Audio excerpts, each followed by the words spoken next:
গাজায় এখনও থামেনি পশ্চিমাদের বর্বর হত্যাযজ্ঞ। আকাশ থেকে ছোড়া বোমা হামলায় ধ্বংস হয়ে গেছে অধিকাংশ গাজা শহর।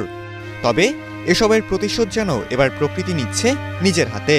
বলছিলাম নির্বিচারে মানুষ হত্যা ও বর্বরতায় একের পর এক ইসরায়েলকে সহযোগিতা করা যুক্তরাষ্ট্রের কথা। গাজার মতোই যুক্তরাষ্ট্রের লস অ্যাঞ্জেলস শহর এখন পরিণত হয়েছে ধ্বংসস্তূপে। এমনকি গাজা ধ্বংসে ইসরায়েলকে এক বছরে $2200 কোটি সহযোগিতা দেওয়া যুক্তরাষ্ট্র মাত্র একদিনে হারিয়েছে $5000 কোটি। এ যেন ইংরেজি প্রবাদবাক্য রেভেঞ্জ অফ নেচারের এক অনন্য নজির। টানা 5 দিন ধরে চলমান লস অ্যাঞ্জেলস দাবানল নিয়ন্ত্রণে হিমশিম খাচ্ছে দমকল কর্মীরা। গত মঙ্গলবার শুরু হওয়া এই দাবানল দ্রুত ছড়িয়ে পড়ার পেছনে প্রধান কারণ ছিল প্রচণ্ড ঝড়ো বাতাস। তবে শুক্রবার সে বাতাসের গতিবেগ কমে এসেছে অনেকটাই।